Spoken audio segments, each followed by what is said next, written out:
Okay, real quick, just because it's hilarious. Yes. When Tanner was younger, I was trying to put sunscreen on him, and I was like, okay, put your arms out like a T, but I didn't do the T motion. I just used my words. And he goes, and he like rolled his eyes and he goes like this. He's waiting for me to put sunscreen on. I would die laughing because he was dead serious. He had no idea. I was like, oh my God, that's awesome. You're like, I guess there are two interpretations. And I love that he's rolling his eyes. He was like so annoyed. Oh my God. Like, why would I do this? God, Mom, you're weird. Like, oh, for sure. Okay. Oh, fine. It's the best. So anyway, good. Yay. Hello and welcome to Flowgetter. We are here laughing and enjoying life together with you and each other, and it's amazing. Today, our topic is, Erica? It is time. Okay. Time does not exist in this dojo, does it? No, Sensei! And for those of you who haven't watched Cobra Kai, Eric and I are really big fans. Or Karate Kid. You have to watch all the Karate Kids, and then you have to watch Cobra Kai. Maybe there's a Karate Kid you don't need to watch, but at least yeah, there might be one or two that you first. At least the first one. Yeah, there is something. Okay, so time does not exist in this dojo. Does it? No question mark. Sensei. No Sensei. That is the title. And today, I know we've had a crazy start here. People hang with us. This is going to be one of the most amazing podcasts, and here's why. Everybody thinks time exists, but it really doesn't. And we can prove this with physicists writing books about this. So when we say it doesn't exist, technically it doesn't. If you look at the math, and people go, pshaw, I feel time moving. But technically, if you believe that planes fly and that bridges can stay up as you drive over them and all other different kinds of things with math, you know, there's stuff out there with math like computers and whatever. You kind of have to trust math. And so I trust math. I don't really trust people. I trust gravity and I trust math. Like, these are things. And there's two kinds of physics. There's Newtonian physics and quantum physics. That's a different podcast. But what we're going to say today is time doesn't exist. And we can prove it to you with our show notes and like go read these books. But Erica, I want to ask you a very important question. Why does it matter that we have to think that time doesn't exist? How does that help us? Oh my gosh. So I had this kind of a revelation yesterday because you and I have been talking about this topic for a while. And I know it's one of those things, sometimes when you bring up an idea or something, you know, kind of, or a subject or something, a lot of times I know you're right in my head, but my body is like, okay, it's like, how do I get my body on board with this? Because I can't quite wrap my whole self around it yet. Mm-hmm. Yesterday, I had an epiphany. I was doing yoga, and it was kind of the beginning of you know, my workout session. And I was like, all right, let me break this up into 10-minute blocks. I can just get through the first 10 minutes and I'll get through the next 10 minutes. So I was in the first 10 minutes, and then I got into the second 10 minutes. And before I knew it, I was in the third 10 minutes, and I totally wasn't paying attention. And it kind of hit me that, oh, that's why time doesn't exist. And why, because when we're not focused on it and we're really doing in the moment that we're in, time literally doesn't exist. It doesn't matter. And then I started thinking, and you and I kind of chatted about this, about kind of the idea where, wait a second, whenever I am focused on anything related to time, I'm looking at the clock, or I'm, you know, trying to make an appointment, or I have to, you know, or I have to set an alarm, or whenever it's time related, it never really feels all that great. Yeah, I feel miserably. Right. Time and I are like adversaries. And so totally. Where we coexist in this world, I guess, that I decided we have to coexist in. And I'm like, wait a second. What if I want to just boot time out? Like, I don't care, you know? Well, you know what? Maybe it's the culture. I don't care about time. The culture cares about time. Well, think about it, you know, because you and I have had conversations about age, and we're like, age. Like, I don't, you know, birthdays do we have to celebrate another birthday? I want to celebrate me. I love the idea of celebrating me. We celebrate you every day. Every day. But I don't necessarily need to keep track of the numbers and the years. I want it to be about me. Right. And so I was trying, I've been, and like year after year lately, I've been like, how do I have like an Erica day, but not make it about how old I am or It's how young? National Erica Day. It's National Erica Day. We're going to do you that. just pick a day on the calendar. We're just going to decide. And we'll let America know. Yeah. Oh, thank you. And my name is in, America, like just remove the am or add an I in front of it. And it's, I am Erica. So I'm just saying, guys, Oh my God. I That know. is mind blowing. Isn't it mind blowing? A huge, awesome side note. I want to talk about it for like an hour, but actually that can be a podcast. Why Erica is America. Totally. I am Erica, America. So anyway, yeah. So, and can you remind us or kind of tell us about the guy? I can't remember the guy's name, Matt. Oh, Matt Kahn. There was a gathering that he did. He was videotaped, with a group of people, and he was talking to a group of people. A talk, that's what they call it. He did a talk, and he said the root, and this was, I'd say 3/4 of the way through this talk, he said the root cause of suffering. And everyone's like, what is it? Drum roll kind of thing. Because we're all like, okay, it's the ego. It's just all the answers you've ever heard. He goes, it's the perception that time exists. And I love this because everything that causes us suffering, generally, except for really horrible things, but like I would say your day-to-day suffering, well, yeah, is, age, stress, all the stuff. It seems like because there's a time factor. If you took time out of it, would you perceive because we go, oh, I got to do all this stuff before X time, or I got to live my life before I'm old, or I've got to, everything is have babies very, before I'm too old. Yeah, totally. Yeah. And I mean, granted, there's a certain amount of bought in enough truth to the stuff that we manifest it, right? Most women, it's generally a good idea to have babies at a certain time, but it's not to say you can't get pregnant, all that. So with that, Erica, I want to know, if we know that time is one of the ways we suffer and torture ourselves, how do we free ourselves from this when the entire existence in our culture, I mean, you literally have to go live in the forests of New Guinea, and even they have a certain amount of time because the sun's coming up, they're like, okay, watch the sun and get the whatever thing needs to be done before the sun goes down. There's a certain amount, the sun's even in on it. Damn it. And the tides and the moon, and they're all in on it too. Seasons, cycles, all this kind of stuff. So everything is conspiring to give us a sense of time, whether it's nature or our culture. But how do we free ourselves from this? It's almost like saying gravity doesn't exist. You can spend a lot of time trying to say, I'm going to be able to levitate and whatever, but it's most people are going to just go with it. It's a lot of energy to try and defy gravity with your being. And the people who make that their life's mission, good for them. But why should we try to free ourselves? I mean, we know it sort of has the suffering, but if it's so much work, can we free ourselves? How do we free ourselves? And how does Cobra Kai fit in? Just kidding. Great questions. We'll leave the Cobra Kai thing for later. Let's go back to the bigger questions. Part 4. But now part 3. Just kidding. So this is an awesome question. And I would love to hear I've dialed tone. Our one I know, what our one listener has, or two listeners have to say about this too. So please submit your comments, because this is one of those things I haven't spent a whole lot of time thinking about. Right.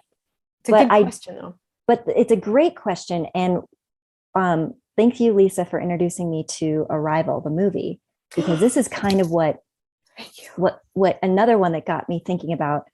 This is amazing. So when you think about, I think about all the things, the kind of even the bigger things that have brought a lot of pain to my life. And I never thought about it until recently, literally within the last week, how it's all time related. Okay. So my mom died when I was 16.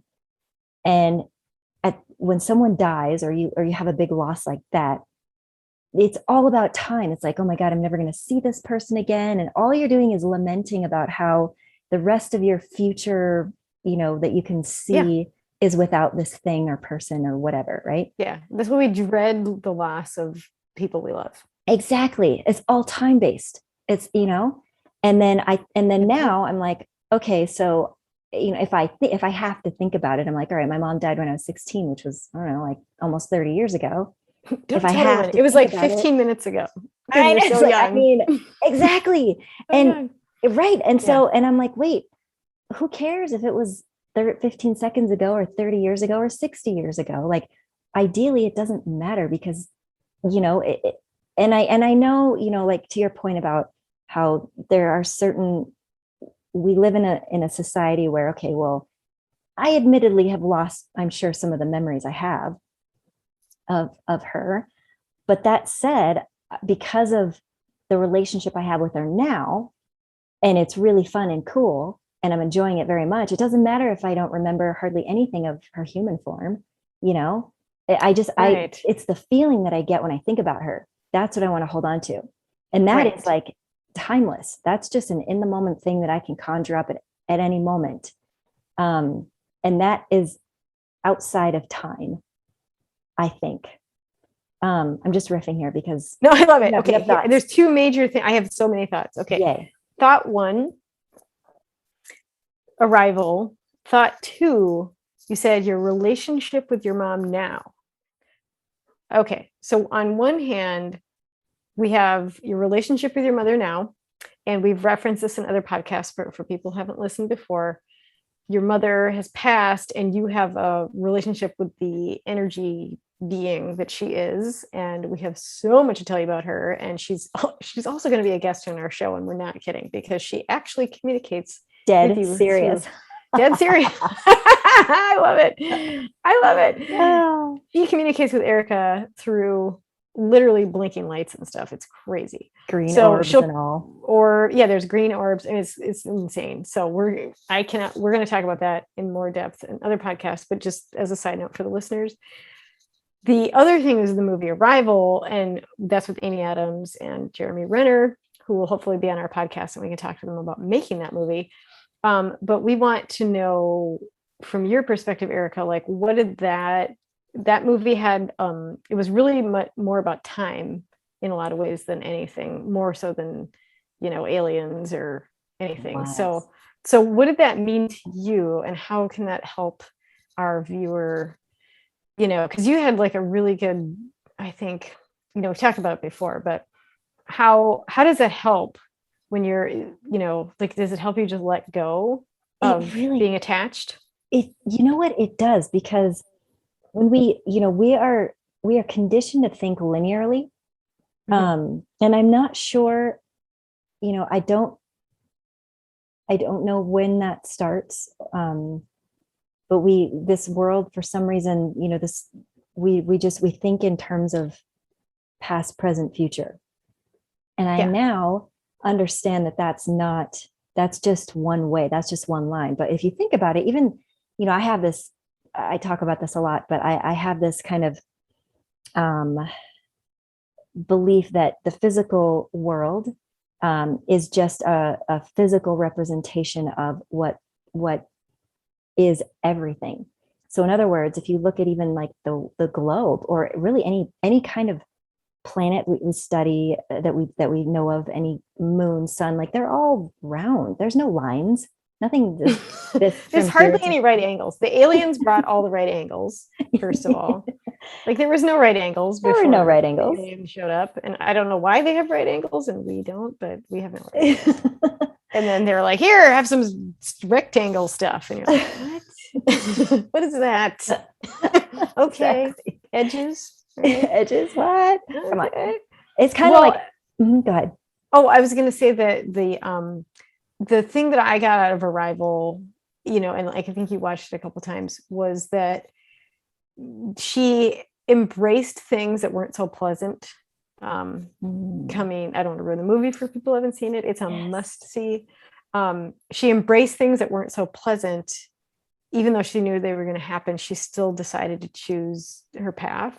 And I think Yes. that's a really good point is you can't, I know, you can't, we all, it's sort of like time, and just because the time is linear doesn't mean things aren't going to happen. And if you could see the future, you would still choose your future.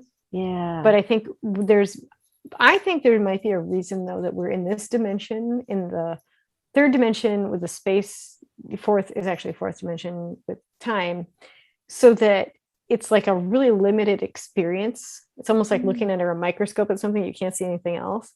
And I think that helps light, I think everybody's a light being basically, that rent meat bodies, and we're in these bodies.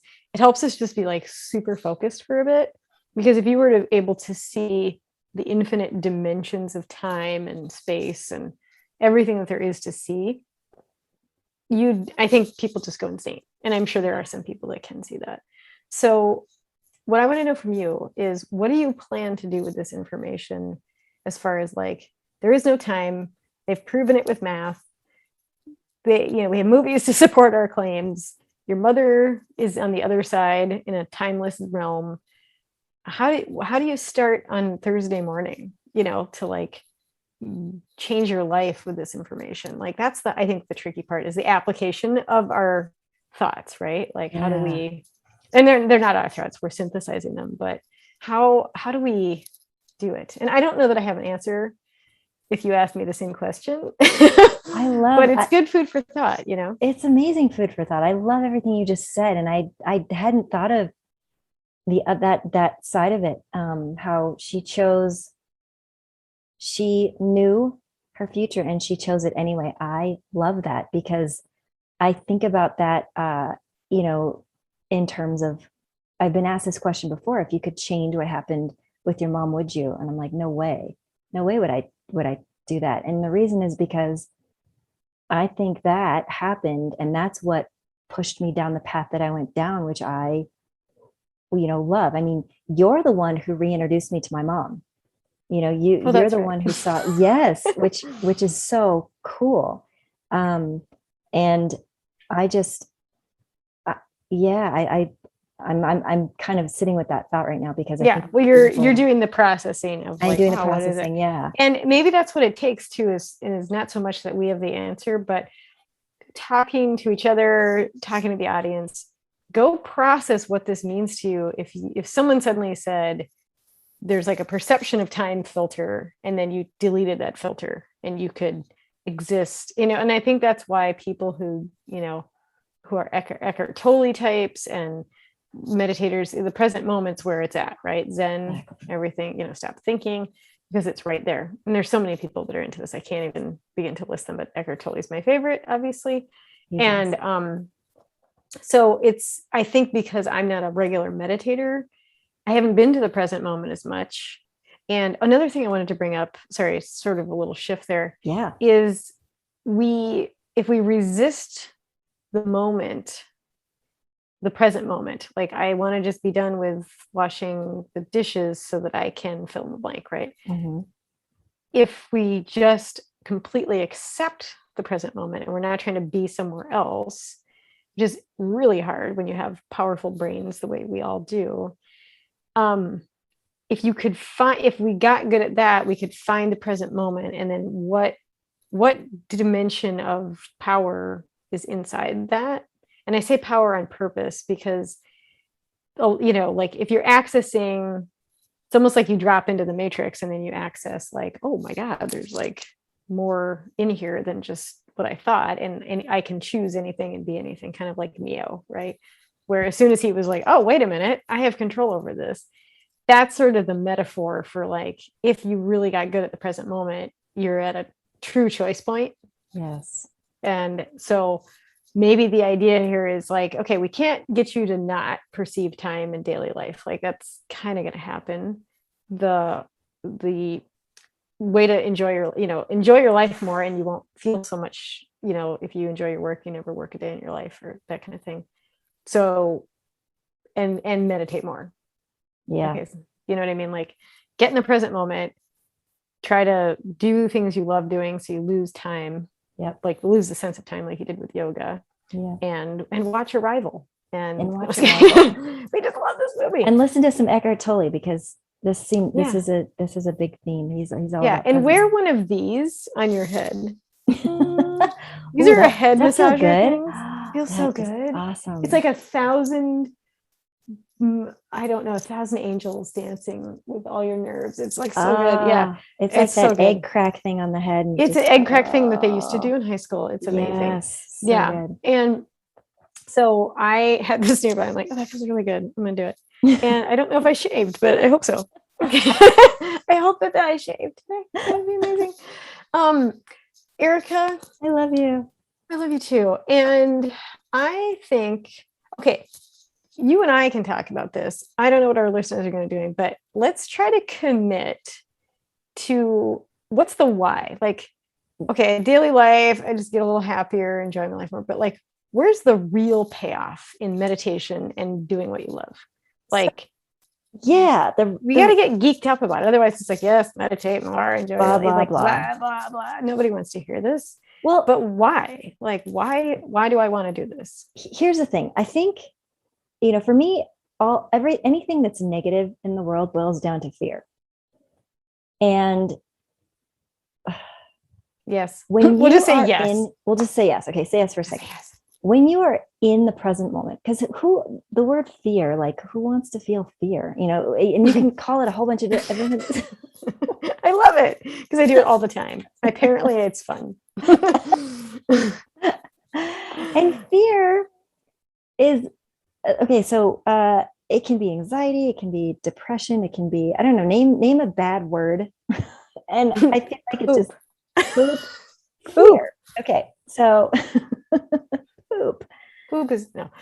I see what you're saying though. I think the thing is like present moment is basically no fear exists in the present moment. It can't.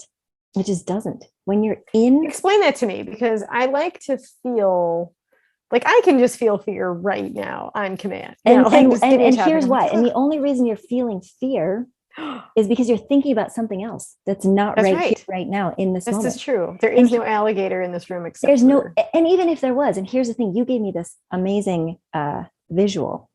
Even if you're being chased by a tiger, let's say, okay, in the present moment, if that tiger, not even the tiger's like 20 feet away, then it's 10 feet away, then it's 5 feet away.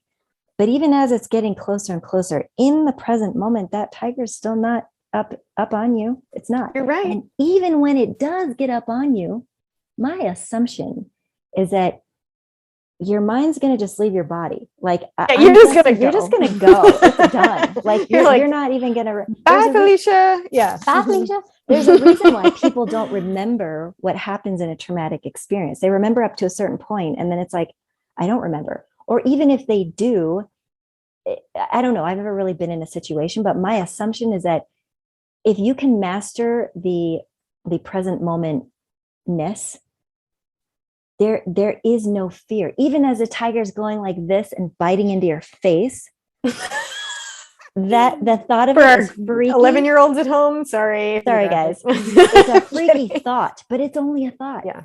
The tiger's biting into my face, and I might feel like 5 seconds of pain, and then I'll pass out. Yeah, the nerves, and then you'll be and then I'm out. Like, who cares? 5 seconds. You're right. It is all future. It's futuring. It's futuring. So fear equals futuring. Let's put that across the screen. Fear equals futuring. It's so yeah. In the present moment, fear does not exist. Wait, hold on.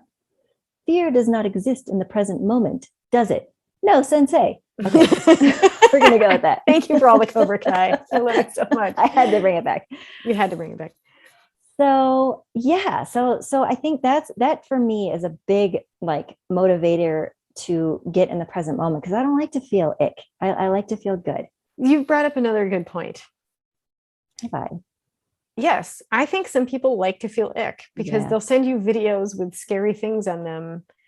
Like I'm not going to say anything negative, whatever it is, something that causes them anxiety or fear. Like, oh my God, look at this thing is happening. Okay. Cause I don't want to judge other people's thing. I'm not going to even make an example because it's all individual. But I think I heard Dolores Cannon. I've never read her things, but a friend of mine did. And he kept saying this thing. She was some sort of, I just want to say prophet or new age channeler, things. Never read her, but she said, fear is for entertainment purposes only. And I think it's like we come in here and they're like, okay, to make this fun, kind of like a haunted house, like things are going to pop out at you and blah, blah, blah. And it's like that, like people that love thrilling movies and haunted houses and stuff like that, they're doing it for the fun. They want that adrenaline rush. So we have to unaddict, because you're actually not addicted to that. Mm-hmm. I have so many thoughts around fear, but the one that just popped in my head. So I believe that good, warm, yay feelings, joy, happiness, whatever you want to call it, are natural to us. And that's why they feel good. Mm-hmm. And the bad feelings, the painful ones, are foreign. They're not innate in us. Those feelings, because they're foreign and they're mysterious, we're curious. And I think that we choose things that give us those painful feelings because we're curious. And it pushes us to kind of grow and evolve and become even better. Yeah. Because when I think about the kind of leaps in growth, that the moments in life where I feel like I've grown have usually happened post some sort of painful experience, divorce, death, going to college in a place where I knew no one, like scary things. Yeah. I ran out of stuff to watch on Netflix. What do I do with my life? Somebody with the last piece of pizza. Yeah. Yes. I mean, like things that are just traumatic. Things that are awful and traumatic. And so, I think that, I will say the caveat is that I don't think we have to choose pain in order to grow. I think that's where awareness comes in. But I think, we've kind of grown accustomed. And the other piece too is like, because those feelings I believe are foreign to us, when we feel them, we just, that curiosity stays, which is why it seems like it's easier to call on those feelings again. And so we create habits that will, we'll create experiences or scenarios that will kind of keep bringing those negative feelings back to us. Yeah. So, yeah. And it's sort of like you're recreating pattern. You start patterns, yes, and just like anything, and they get deeper and groovier in a bad way. Yes. Not groovier. They're not groovier in the Austin Powers way. Totally, I can't quite do his accent, but like, yeah, baby, that kind of. I'm going to work on my Austin Powers. I need the teeth. Yeah. And I said, yeah, right. I can't do that. Oh, this is me in a nutshell. Oh my God, that's so good. Oh my God, I love it. I love you. You're so good. I love you. Okay, so I know we have to focus. Focus. Our podcast listeners are just so they're so. I want to get me one. You have to get one. I'm like, what do you do on your podcast? I kind of massage my head and talk to my friend. And for those of you that are actually listening on the podcast app and not on YouTube, I have a head massager, and I touch myself this head massager on my head only. So I want to summarize, because we will wrap up this podcast with really good things, which is future thinking takes you into the future, which brings you into more of a time-bound experience, which then causes suffering. Well said. Stop it is the stop that right now. Stop it. And so, to quote Bob Newhart, stop it. Or that guy that he plays on Saturday Night Live. But anyway, so I feel like if we can, he might be, I don't know, but Google it. And so I feel like the main thing we need to do is to be aware of what futuring does to everything in our lives. Like, we start getting afraid, we start getting more focused on time, which isn't usually helpful. I mean, and I will add to that, futuring and also looking back. And I think, when we stay focused in the back, and I use the analogy because I drive a lot. And so I use driving as an analogy a lot. Like if I'm super focused in my rearview mirror, I'm not going to see, what's ahead. But then if I'm worried about traffic because I'm futuring, I'm probably going to hit traffic because law of attraction. So just stay here, just look and see what's right in front of you and appreciate and enjoy. You got to drive, but like, don't do the rearview mirror thing or the, oh my God, I'm going to hit, run because I'm going to catch the red or, miss the green light or whatever. Like stop like both of those things. Just chill the F out. Yeah. chill the F out and stay focused on what's Stay here. happening now. Yeah. And I think we get triggered by, like, I know when I do work, I get triggered by an email or, oh, I got to get this on my list. God, that stupid list or whatever it is. I feel like the trick, I think, is going to be to break that habit, because everyone will say, yeah, I have the best intentions. And then I wake up and I do it. Is every day when you wake up, think about, my goal today is to feel good and be in the moment. And if you can do it 1% better every day, it will turn into 50% and it will turn into 100%. You just have to make the baby step percentage. So that's the homework, people. Yes.